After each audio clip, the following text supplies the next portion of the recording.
BLACK+DECKER, always innovating, never settling. The BLACK+DECKER 3-in-1 waffle maker gives you the option to choose. The classic press gives you space for 4 perfectly cooked waffles. If you flip the plates around, you now have a flat press, perfect for sandwiches, steaks, and more. But look at this. It's now laid out to create a full griddle you love when you're making bacon, eggs, and flapjacks to go with those waffles. And when you're done, just remove the plates for unbelievably easy cleaning. BLACK+DECKER continues to bring your kitchen to life.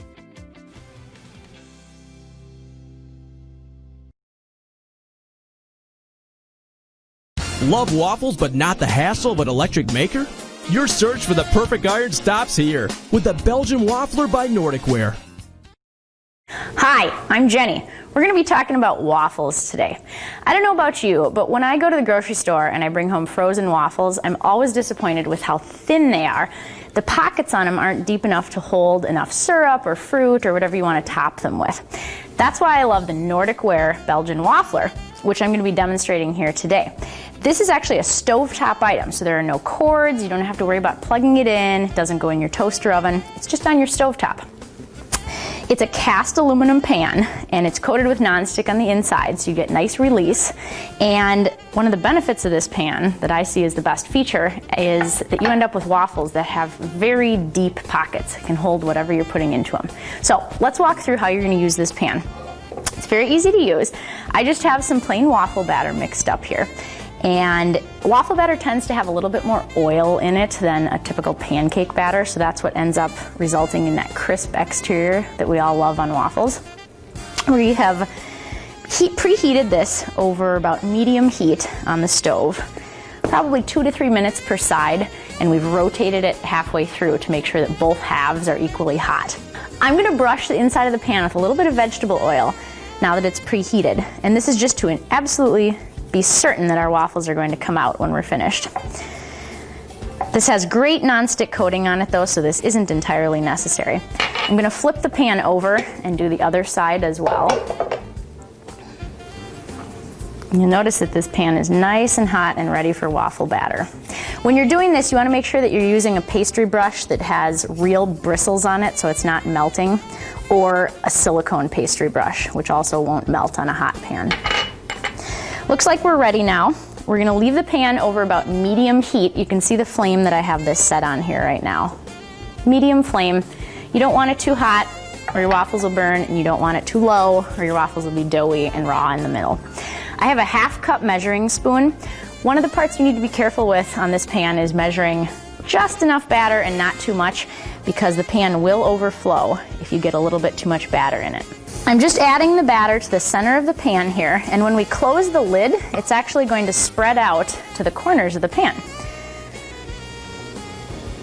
You want to close it slowly, and if you see any of the batter coming out the sides of the pan, you're going to want to remove the pan from the heat and use a sharp utensil to scrape it off the side so it doesn't burn on your burner.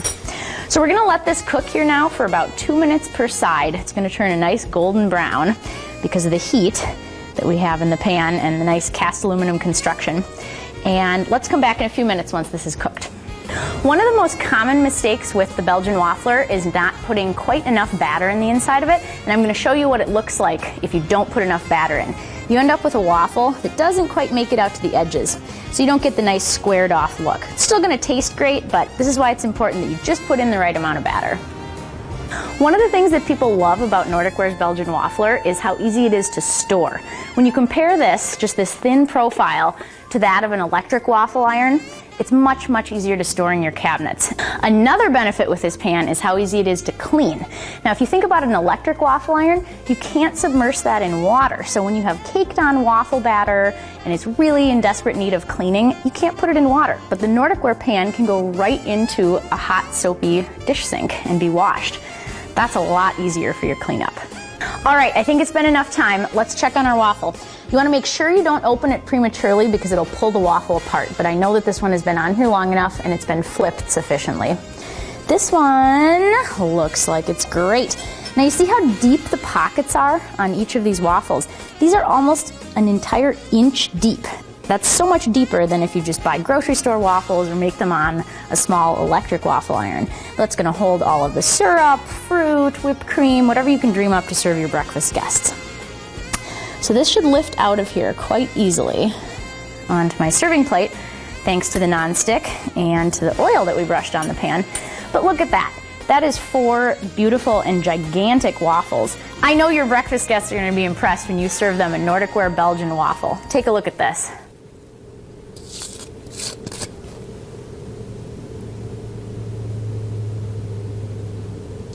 To learn more about the Belgian Waffler, visit our website at Nordicware.com. Nordicware, the leader in quality and innovative kitchenware products for over 65 years, made in the USA.